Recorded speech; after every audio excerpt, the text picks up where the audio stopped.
અમારા માટે શુદ્ધ પાણીની આવશ્યકતા છે। અત્યારે અમારી બહેનો અહીંયાથી ચાલીને 2 કિલોમીટર દૂર કોઈના ઘરે કોઈના આંગણે જઈને પાણી ભરે છે। એ નરેન્દ્ર મોદી સાહેબ કે સ્થાનિક સરકાર કે સ્થાનિક સ્વરાજ્યની જેટલી પણ સંસ્થાઓ છે એમને નથી દેખાતું।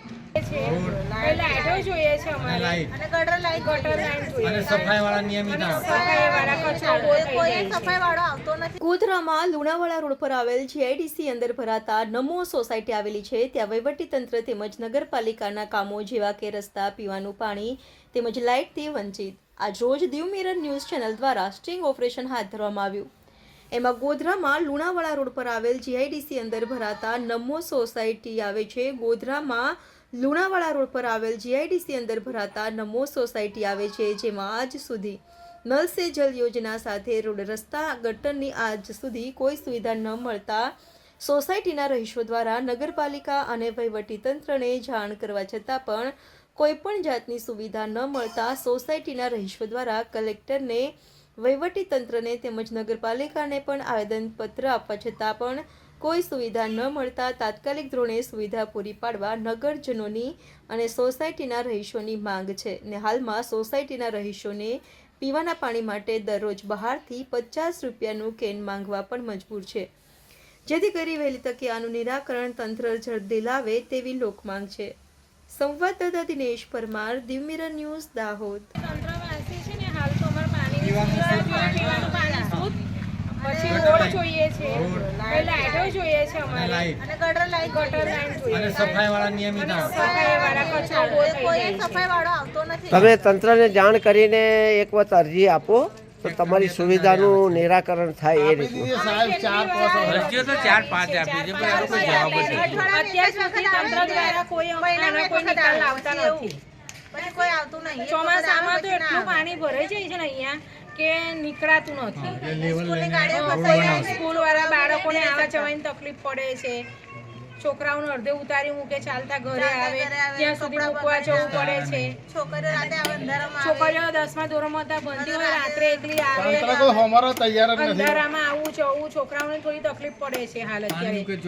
અને પાણીનું આ લોકોને અમે કીધું ત્યાં જઈને કે મહિલાઓ ગયા હતા, અમે કીધું ત્યાં અમને પાણીની સુવિધા કરો, એ લોકોએ કીધું કરીશું, અમે નળ નાખી આપશું, પણ અત્યાર સુધી કોઈ તંત્ર દ્વારા કંઈ કર્યું છે નહીં।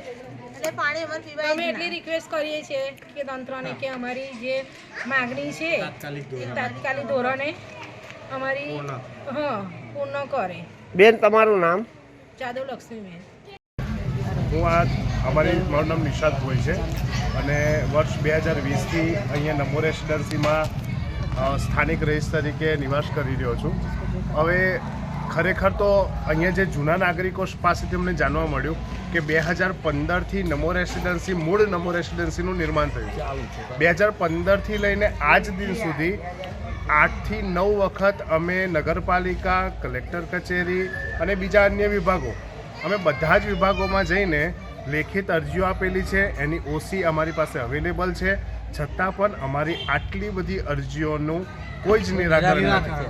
અમારા માટે જે સૌથી મોટા જે પાયાના પ્રશ્નો છે એ છે શુદ્ધ પાણી। અત્યારે નરેન્દ્ર મોદી સાહેબ અમને નલ સે જલ યોજના ચલાવી રહ્યા છે।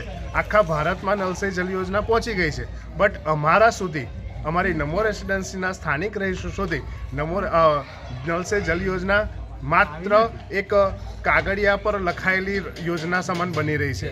એટલું નહીં, અમારા સોસાયટીના હાલમાં એક અમારા માટે ખુશીની વાત એ છે કે સ્થાનિક રહીશોના પરિશ્રમથી અને સાહસથી, ફંડ ફાળાથી અમે સ્ટ્રીટ લાઇટનું નિર્માણ તો કરી ચૂક્યા છે, બટ અમારા માટે શુદ્ધ પાણીની આવશ્યકતા છે। અત્યારે અમારી બહેનો અહીંયાથી ચાલીને 2 કિલોમીટર દૂર કોઈના ઘરે કોઈના આંગણે જઈને પાણી ભરે છે। એ નરેન્દ્ર મોદી સાહેબ કે સ્થાનિક સરકાર કે સ્થાનિક સ્વરાજ્યની જેટલી પણ સંસ્થાઓ છે એમને નથી દેખાતું।